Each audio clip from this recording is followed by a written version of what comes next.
शातिर फर्जी एसीबी अधिकारी बन वारदात को दिया था अंजाम। एसीबी अधिकारी बताकर घर से हड़प कर ले गए 22,98,000 की नकद राशि, साथ ही सामान का मेमो बनाकर बच्चे को देकर चले गए, जिसमें परिवादी का बेटा ही निकला वारदात का मुख्य सरगना, जिसको गिरफ्तार कर लिया गया है।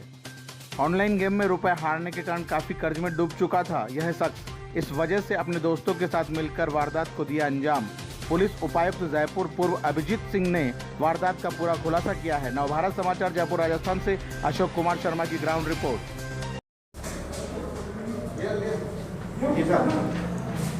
ये कल हमारे पास लगभग 3 बजे के आसपास थाने में सूचना आई कि ये घटना 12:30 के आसपास की है, जिसमें कि 3 व्यक्ति एसीबी वाले अधिकारी बनकर परिवादी के घर में घुसे और उन्होंने एक आई कार्ड दिखाया और उन्होंने कहा कि हम लोग एसीबी से आए हैं और आपके घर की तलाश करेंगे। तलाश के समय वो लोग जो है एक बैग और 98,000 रुपये लेकर चले गए। इस पर परिवादी ने अपने पिता को फ़ोन किया, दीपक शर्मा को फ़ोन किया, और उसके बाद वो लोग ने कंफर्म किया कि एसीबी नहीं आई थी और 3 बजे के आसपास जवाहरनगर थाने में सूचना दी। सूचना मिलते ही एसएचओ जवाहरनगर, एसीपी आदर्श नगर मौके पर पहुंचे, मौके का निरीक्षण किया। मौके के निरीक्षण से पता चला कि वहां पर पास में लगे सीसीटीवी कैमरे में कैप्चर हुआ कि 2 लोग हेलमेट पहनकर पैदल चलते हुए घर की तरफ आए हैं, घर के अंदर गए हैं और वारदात को अंजाम देकर घर के बाहर बैग लेते हुए पैदल जाते हुए दिखाई दिए।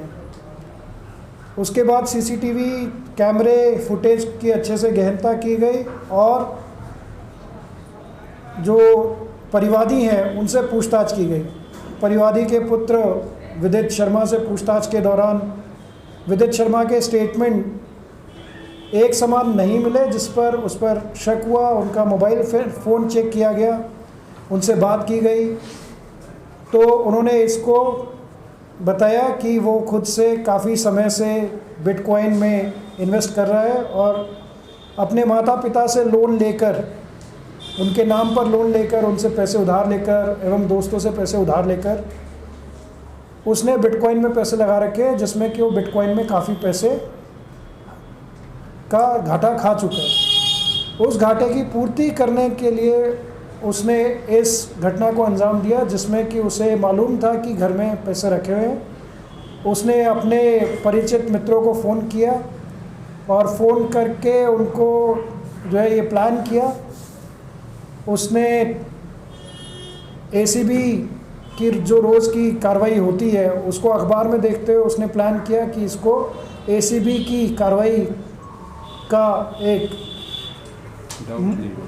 एक कवर देकर, ताकि किसी को डाउट ना हो, इसको किया जा सकता है। उसके बाद उसने अपने मित्र को कहा कि वो कोई 1-2 आदमी अपने साथ लेकर आए, जिसके लिए वो खुद पेमेंट भी देगा और ये काम उनको करना है कि वो घर आएंगे और जो है पैसे से भरा हुआ बैग लेकर चले जाएंगे।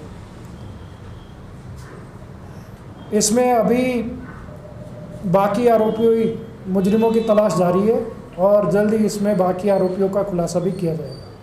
कितने लोग ऑनलाइन गेम में कैसे आ गया था, ऑनलाइन गेम में आ गया था, इसका क्या बिल्कुल। इसमें आरोपी विदित जो है वो काफ़ी समय से शेयर मार्केट एवं करेंसी मार्केट और बिटकॉइन में पैसे लगाता जा रहा है और उसने बीच में उसके अनुसार मुनाफा भी कमाया है और अभी हाल में उसको काफ़ी बड़ा जो है घाटा हुआ है। इस पूरी घटना में 3 व्यक्ति और विदित के अनुसार जुड़े हुए हैं।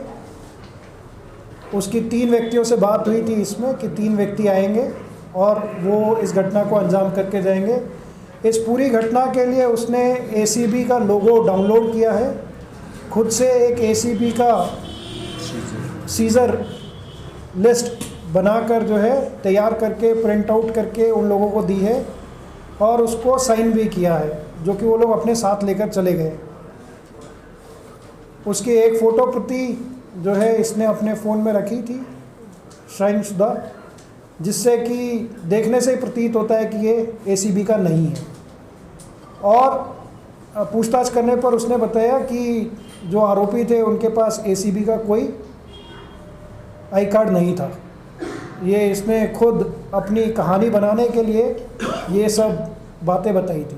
एक सर, ये जो आप बता रहे हो कि इसके साथ 3 लोग और थे, तो उनका कितना हिस्सा था इस पूरे प्रकरण में? अगर बात की जाए तो वारदात करने 2 ही लोग आए थे, तो तीसरे वारदात करने 2 ही लोग आए थे, उसी से हमारा शक बढ़ा था, क्योंकि वारदात करने 2 ही लोग आए हैं जबकि नाम 3 का लिया जा रहा है। तो ये कुछ मैच नहीं हो रहे थे स्टेटमेंट फैक्ट से। और उसके बाद गहनता से पूछताछ की गई तो इसने खुलासा किया कि इसको 50-50% के हिसाब से बांटने का इनका प्लान था। आरोपी ने घूमने के लिए दुबई और तेहरान की टिकटें भी बुक करने के लिए उसने सर्च की हुई हैं। सर, जिस तरह से ये वारदात हुई उससे ऐसा लग रहा है कि पूरे प्लान है ये। तो जब पूरा प्लान है तो इसका जो आपराधिक रिकॉर्ड है वो क्या है, अगर इस लड़के की बात की जाए या इसके दोस्तों की जो बता रहा है ये? विदित का अभी तक कोई आपराधिक रिकॉर्ड नहीं है, लेकिन जिन लोगों के साथ ये प्लानिंग की है इसने, ये प्लानिंग काफ़ी दिन से चल रही थी और काफ़ी बार इनका हुआ कि आज आ जाओ या कल आ जाओ। उसने ये कल का दिन इसलिए चुना क्योंकि उसको कंफर्म था कि पिताजी घर पर दोपहर में नहीं आएंगे और जो इसकी छोटी बहन है वो 2:30 बजे के बाद ही आएगी और इसकी मदर जो हैं वो भी 2:30 बजे के बाद स्कूल ख़त्म होने के बाद आएंगी। तो इसमें ये कंटिन्यूसली उनके साथ टच में था और उनसे वार्तालाप हो रही है, उनसे मैसेज हो रहे हैं कि आप आज आ जाओ, कल आ जाओ, कब प्लान करेंगे। तो इस तरीके से ये काफ़ी दिनों से प्लान था इनका। कल इनको मौका मिला तो इन्होंने वारदात को अंजाम दिया। सर, ये कौन सी मतलब स्कूल में पढ़ता है या क्या है इसका बैकग्राउंड लड़के का, और उसके जो साथी हैं उनका क्या बैकग्राउंड है? लड़का सुबोध कॉलेज में पढ़ता है और पढ़ाई के दौरान ही ये अपराधियों से, जो बाकी 3 इसमें इसके साथी हैं, उनके संपर्क में आया है और इनके कथन के अनुसार उनके खिलाफ आपराधिक रिकॉर्ड हैं जिसकी जांच हम लोग अभी कर रहे हैं और बाकी साक्ष्य और अपराधियों की तलाश जारी है। वो उनके आने के बाद में ही पता चलेगा कि उनके विरुद्ध क्या केस है, क्योंकि अभी तक उनके पूरे नाम, संलिप्तता ये सब अभी जाहिर नहीं हो पाया है। तो अभी हम लोगों ने इसको हिरासत में लिया है और इससे अब पूछताछ के दौरान और जो फैक्ट सामने आएंगे उनके आधार पर अग्रिम अनुसंधान। बरामद हो गई थी सर, ये जो लूट की थी वो लेके हुए? नहीं, अभी बरामदगी नहीं हुई है, लेकिन जो इनके पास से जो रिकॉर्ड्स बाकी मिले हैं उससे ये तय हो गया है कि मेन मास्टरमाइंड इन्हीं का था। सर, हिरासत में गिरफ्तार है आरोपी हिरासत में गिरफ्तार है आरोपी। सर, एक सवाल, इसने क्या लूट करने के बाद अपने साथियों से बातचीत की, और बातचीत हुई तो क्या उन्होंने नकदी देने की बात कही है नहीं कही है, और या फिर इसको पता नहीं उसके बाद वो नकदी लेके चले गए, फिर इसको अपने पिताजी को बताया है सारी चीजें? लूट होने के बाद कल शाम लगभग 5-6 बजे तक इसके पास में कॉल आए हैं, क्योंकि पुलिस मौके पर मौजूद थी इसलिए इसकी बात उनसे नहीं हो पाई। लेकिन आरोपी के फ़ोन से इसको फ़ोन आया है। सर, आरोपी के पिता क्या करते हैं? इतनी बड़ी नकदी कहाँ से अचानक घर में आई? आरोपी के पिता ये नकदी अपने जो है एक घर क्रय करने के लिए, रहने की एक जगह जुगाड़ने के लिए, उनका कहना है कि ये जो है उन्होंने उधार लिए दोस्तों से, मित्रों से। कुछ उनका खुद का ब्याज का काम है, फाइनेंस का काम है, और वो DSA बैंक लोन भी करवाते हैं जिससे वो कमीशन उनको मिलता है। तो इस सब के बाबत उनका कहना है कि इस सब से उन्होंने कुछ पैसा इकट्ठा किया हुआ था ताकि वो एक घर खरीद सके। ठीक है।